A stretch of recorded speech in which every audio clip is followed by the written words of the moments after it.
Hello, my name is Adrienne Ibarra, and this is my Module 3 discussion board post. In Module 3, we were asked to read and reflect on a couple of topics, the first being collection policy and what we would consider to be the most essential to a library's policy manual. After reading the first few chapters from our textbook, The Collection Program in Schools, Concepts and Practices, I realized that how we are assessing the needs of our users is a reason that I consider essential in a library's collection policy. For example, knowing the type of community that the school serves, including the socioeconomic status, the technology resources that are available, and other community resources like churches, recreational centers, or other libraries that serve the community are helpful tools when making this decision. Also, knowing the educational needs of the users. For example, is it a bilingual campus? What's the historical data on testing, percentage of students enrolled in advanced courses? Or what are the faculty needs? What grade levels are housed in the school?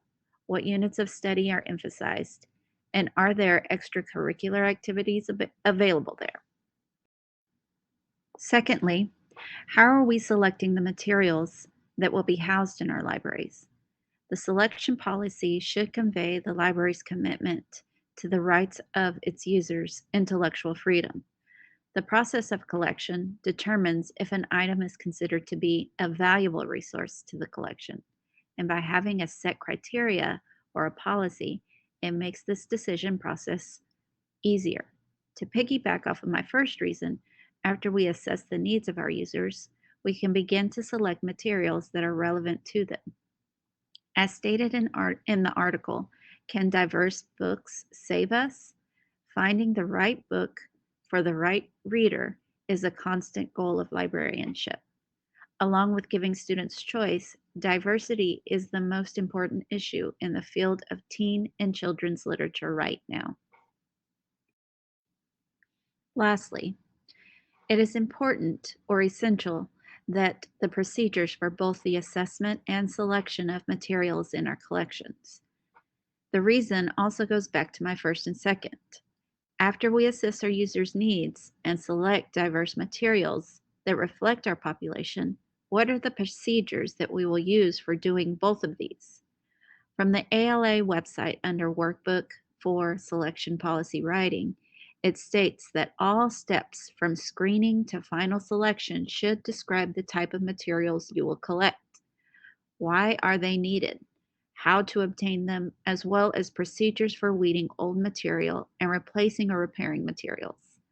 Your procedures for assessment and selection will be helpful when questions about controversial materials arise. For the second part of Module 3, we were asked to locate an article on self-censorship. The article I found is Shifting the Conversation Around Teaching Sensitive Topics, Critical Colleagueship, and a Teacher Discourse Community. This article was about 19 teachers that volunteered to be part of a case study that would examine the tensions revolving around sensitive text, self-censorship among educators, and the perspectives of teaching teachers on social justice issues in YA literature. These teachers participated in a book club that had a focal text, Darius the Great is Not Okay, in which they were able to have conversations that they called critical colleagueship about topics such as mental health and sexual orientation. Through these collaborative dialogues, some were able to shift their thinking and considered how they might engage the text in their classrooms. Rather than self censoring and avoiding social issues, they pushed one another to reevaluate their opinions and offered one another solutions to teach challenging text.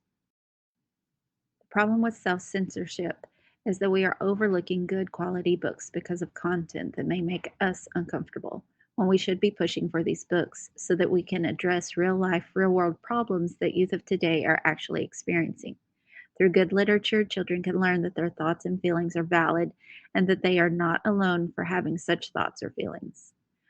One thing that I found profound is that This type of discourse is particularly crucial for rural teachers who live and work in remote areas because these areas tend to be primarily Christian conservative white communities where teachers may be faced with professional and social repercussions if they attempt to present books with such material. Perhaps if teachers from these types of communities were part of a critical colleagueship, such as this one, they would be more willing to share a book like this rather than simply dismissing the idea out of fear for what parents or administrators may say. The last part of Module 3 was to read the article Children's Collection Development: Good Books or Books Kids Like. I realize that there are many criteria that an individual may use to identify what a good book is. However, whatever elements each individual librarian decides to use, there is only one thing that all good books have in common, and that is that kids enjoy reading them. This information will help me while I'm maintaining my collection because it will make me more aware of what the kids are actually reading. I can pull circulation reports to find trends in what kids are actually taking home and make sure that these books are carefully curated and maintained despite my personal opinion on whether it is a quality literature or not.